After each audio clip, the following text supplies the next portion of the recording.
continue with our discussion of boundaries.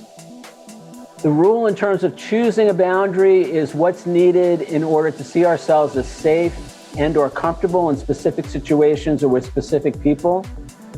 Boundaries primarily serve to protect us, but as Pia Melody points out, they can also serve to contain us. That is, they keep us from infringing on another's physical, temporal, emotional, verbal, or mental space. Many people think of boundaries as walls, rigid and impermeable.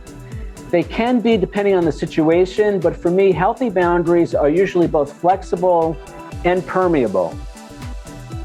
So what does that mean? So flexible and permeable boundaries. So the idea of a boundary being flexible is, for instance, in the example I gave about having a temporal boundary about around how much time I spend on the phone with somebody.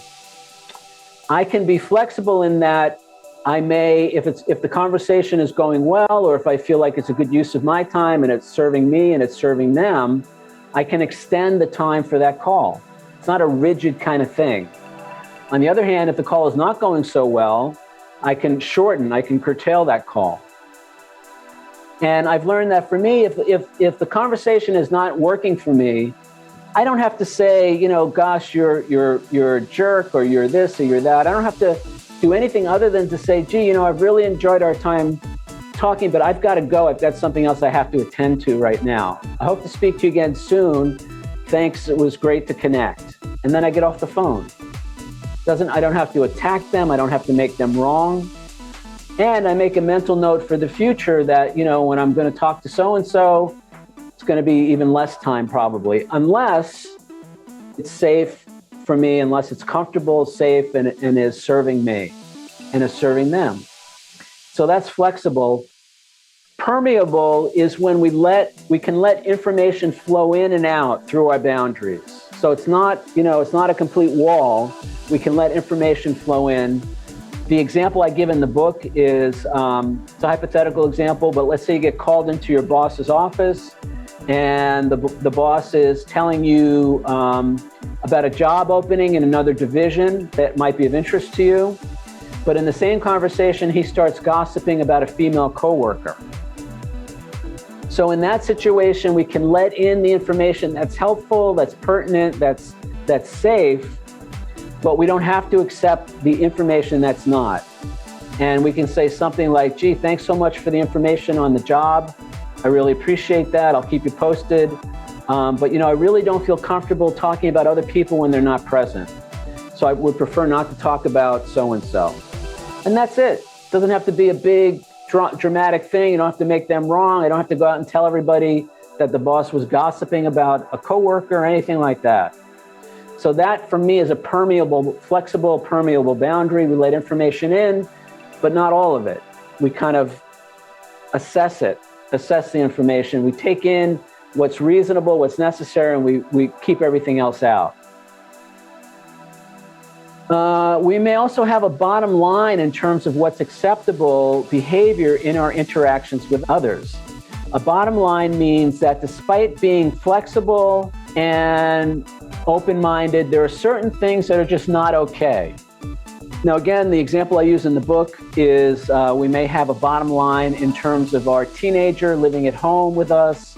We may have a bottom line about things like no alcohol use, no drug use, no smoking, vaping, whatever, while they're living at home. And while we want to be flexible and open-minded, there's a bottom line on that. So if it happens once, maybe we talk about it or whatever. If it happens again, maybe at that point they have to find another place to live or whatever. There's some action that's taken. Bottom lines can be really difficult. My suggestion, as I talk about in the book, is have a plan ahead of time about how you're going to handle a situation like that. It's also helpful to communicate to the other person ahead of time what the consequences are of crossing a bottom line, so everybody's on board. In the second edition, as part of the addendum, I've included a sample family contract. So you can actually have a contract in your own family about, what's acceptable and what's not when people are living together. see that on this side. So, there are different ways of handling it, but the idea is to get everybody's consensus ahead of time. Everybody's on board. Everybody understands the consequences. The thing that our boundaries do, we talk about this probably next week, but the big thing that the boundaries do, they protect us, they take care, this is how we take care of ourselves, but they also keep us out of resentment. And, Pia Mellody says resentment is victim anger.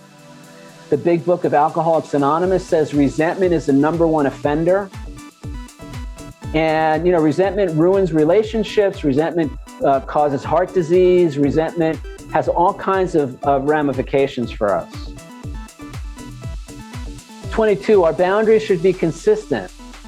This is really important, especially with children. Our relationships will run smoother if we're not randomly not enforcing the rules. It's okay to be flexible and even change our boundaries from time to time. But if we're constantly moving the goalposts, other people will lose interest in the game. So this is tough. My heart goes out to every parent out there. I can see how challenging it could be to consistently enforce our boundaries with our kids. But consistency is really important. It's good for our sake and for their sake. And this is true in all relationships. If you're an employer and you have employees, it's really important to have consistent rules, consistent guidelines that are consistently enforced.